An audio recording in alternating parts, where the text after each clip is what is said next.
From the opinion pages of the Wall Street Journal, this is Potomac Watch. The Republican presidential race seems frozen as Donald Trump keeps his commanding lead, but the other candidates continue to campaign, and our Barton Swaim recently followed Ron DeSantis around. Barton is here to talk about what he heard. Plus, 9 Republican candidates have put their names forward to run for House Speaker after Jim Jordan withdrew following his third defeat on the House floor on Friday. What qualities of masochism require a member of Congress to run for the current House speakership? We'll have a discussion about whether anyone has a leg up. Welcome, I'm Paul Gigot, here with my colleagues, Kim Strassel and Barton Swaim. We haven't talked about the GOP presidential race of late, not too much, but there is still one, believe it or not, notwithstanding the best efforts of the Trump campaign and the press corps to call Trump the inevitable winner. Nikki Haley, the former South Carolina governor, has benefited from her debate performance and the ascension of foreign policy in recent weeks and is now in the polls close to Florida Governor Ron DeSantis for second place, albeit a distant second to Trump. Today, we'll talk about Governor DeSantis, who entered the race with so much promise, but really hasn't caught fire. Barton covered the governor last week. What did you learn about his campaign? What did you hear? Well, I have to say, speaking of masochism, going to 5 or 6 different campaign events at which the candidate says more or less the same thing each time is informative in a way that watching these Republican debates is not. I doubt I have to convince anyone not to watch the next Republican debate. The last 2 have been so bad. But you do learn a lot in watching the candidate, especially when answering questions, which can come out of nowhere.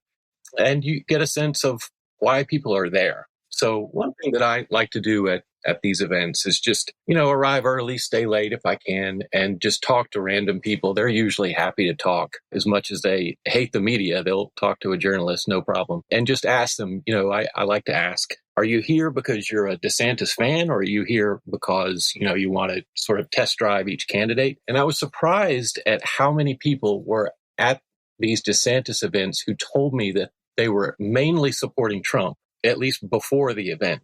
Most of them would explain that they're supporting Trump because of all that's been done to him. In other words, I think they were talking about the various prosecutions and indictments that they feel are unjust.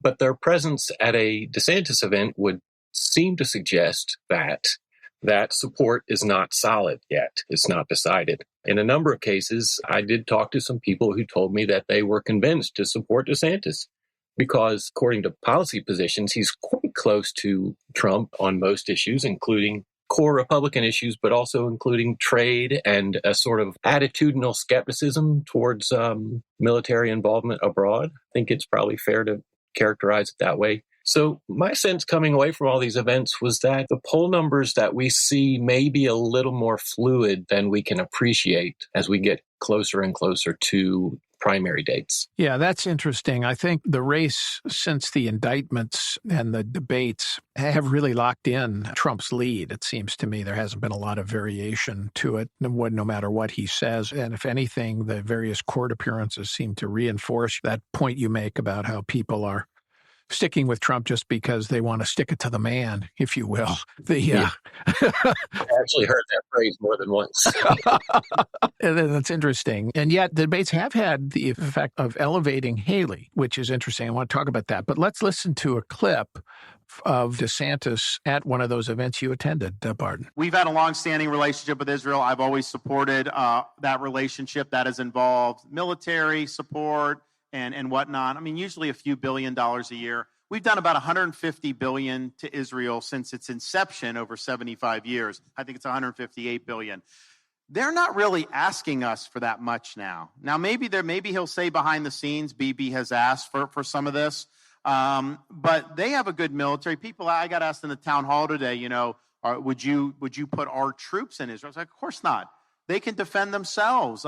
We support their right to defend themselves, but it's their war. It's not our war. Barton, I have to say that line, it's their war, not our war. Well, actually, it is our war in the sense that, Secretary Austin now has not only deployed 2 aircraft carrier groups to the region, but on the weekend, he said he's activating a new air defense umbrella over the region to be able to intercept rockets that could be aimed at U.S. forces. Right. That was on Thursday night, and the question was put to him just as I think an announcement had come about aid to Israel. And so the details weren't totally clear, but it was pretty telling that DeSantis's instinctive response was to explain what he didn't want to do. All the emphasis was what we shouldn't do. Now, part of what he explained there, I think, in context, was that we also should not sort of try to referee this fight between Israel and Hamas. We shouldn't start lecturing them as soon as they do something wrong. That's a fair point. But to go into the debate proclaiming what we don't want to do and what we think that Israel doesn't want from us seems pretty odd. I doubt Israel agrees that they don't want a lot from us. Yeah, I think that's a fair point.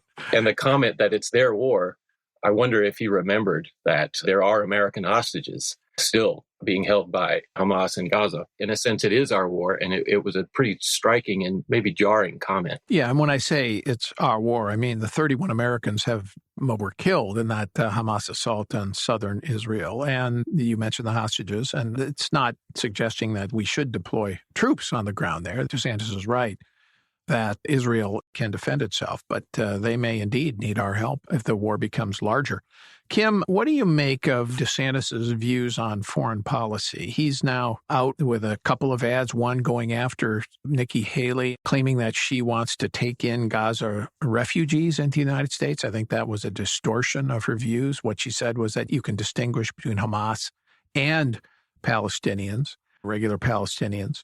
And now that DeSantis Super PAC has a new ad attacking Haley because of her record welcoming Chinese investment when she was governor of South Carolina. Yeah, I think DeSantis's problem is that the world has now intervened and he wasn't necessarily expecting that. Look, what he's been doing all along since he started this campaign is playing footsie a little bit with what I call the America First crowd, which are loosely allied with Donald Trump, and their argument it's that we need to focus more on American domestic priorities and let the world do its will. This is in contrast to a candidate like Nikki Haley, who has got a much more Reagan-esque foreign policy, which seems to fit the times much better now that the world is at this inflection point and disorder is spreading. And the way that DeSantis has handled this all along is to never really come out fully and say this and completely surrender any strong foreign policy credentials, but to try to